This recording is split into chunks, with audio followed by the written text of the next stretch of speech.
Hey, what's going on, guys? Hex here, and today I thought we'd take a look at the Riddler from Batman the Animated Series made by DC Collectibles. Now, before we get into the accessories and comparisons, I wanted to take a look at the figure, just a 360 here, so you can see all the nice details in him. It looks like he jumped right out of the cartoon, so I think DC Collectibles is doing a fantastic job with this Animated Series line, and also the new Batman Adventures. All those figures look really good, and I plan on picking them all up. But this Riddler, he's pretty nice looking. Now, he does come with quite a few accessories. So one other thing I wanted to kind of point out is he's one of those guys that have the smaller feet, but as you can see, just with the right balance, you can't get him to stand without his little stand that he comes with. Some of them, they're a lot harder. Catwoman, I'm going to put her in here. Do I have her in a stance that she'll stay? There we go. So, trying to get her to stand, it's a little bit more difficult because she also has those smaller feet. Batman, he's very easy to stand as we knock Riddler off. But that's basically kind of what I'm getting at. He's one of the easier ones. He doesn't need a stand. Catwoman, to where she kind of does.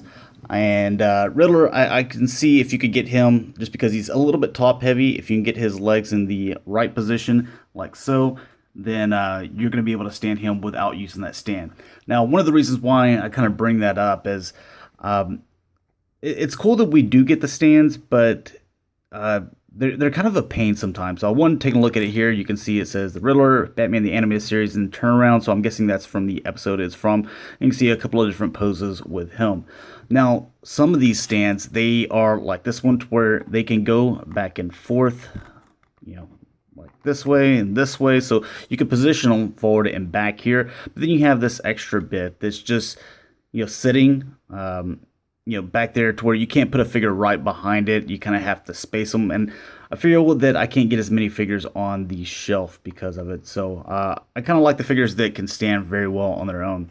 This can also go up and down, and it can close in and out, stuff like that. But I probably won't be using this one. Some of the other things that he does come with, he comes with 3 sets of fists, or hands, 3 sets of hands. If we can get this, come on. I don't know why it's not focusing. Let me put him in there. Alright, so it does come with a set of fists. I do have one right there, and then here's the other one. These don't bend back and forth, they just rotate, so it does not have that extra joint. Then the other one that I'm using for his right fist, it is this open hand, as you can kind of see right there. And then he has this set of hands, to where they're just kind of like little grappling hands, if you wanted to equip them with those. Now, I showed you with those hands, he also comes with his cane, which is pretty simple. It's just black and with some silver paint here. But this is kind of the cool little accessory, which is basically like a prop. I don't know why this is having trouble focusing. All right, there we go. The Wacko's toys. So it is hollow inside, but there's some really nice paint detail in here, as you can see with the little, it looks like lights going around it.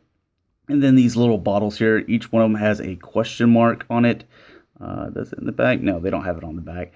But the pyramids, they're on each side. You can see that it has that blue detailed paint on every single one of them, on every single side.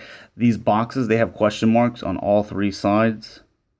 So nicely done. And then these are, have a little bit of painted detail with the blue on top of the brown. So I just wanted to show that off. It's very simple, but whenever you put him on your shelf and you just pose them like that, it looks really good, I think, because these little props, if they include those more often, I think it would kind of help out the line a little bit. So, all right, now take a look at the figure. I'll show you what his cane looks like. It's nothing too special. He is plastic, but he also has the rubber. This whole section right here is rubber. You can even feel like little, like you can kind of see it too, where it's designed to where there's still a little bit of air in there. This is the painted green, and this black, and this tie section that's painted as well. You can even see, you could look up under his jacket. So, and this way too. So it's a soft rubber that you can move very well. It also helps out whenever you're trying to move the arms around. But as far as the head, taking a closer look at that, you can see there's some nice paint. I like how the purple doesn't get all over the skin, so they stay in the lines very well. The same thing with the hair, staying in the lines, not getting all over the figure. It doesn't have any brown on the ears or anything like that. And the white is very clean inside his mask, so very nicely done. You get the little paint here for the handkerchief and the tie, so everything cues up pretty nice. There's not really any spots or where paint spilled over on anything. So the gray legs, there's no other paint on them. So as far as articulation goes, the head is on a ball joint, so it does move around, and you kind of see it in there.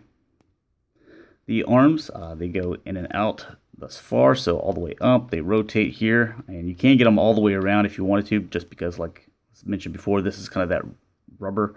The elbows do bend almost 90 degrees there. They do rotate as well. The hands, they can rotate, but they don't bend back and forth like I kind of mentioned before when we took a look at the hands.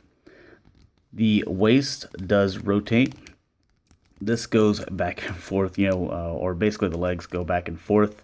As you can see there, they go in and out, so you can do the splits.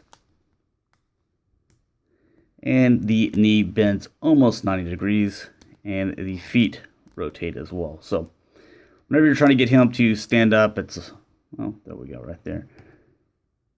You might have to move those feet around a little bit so you can get them in the perfect stance, but that's basically a look at Riddler. So thanks a lot for watching, guys. Hopefully I was able to help you out in your decision on whether you want to pick this guy up or not, and thanks a lot. Peace.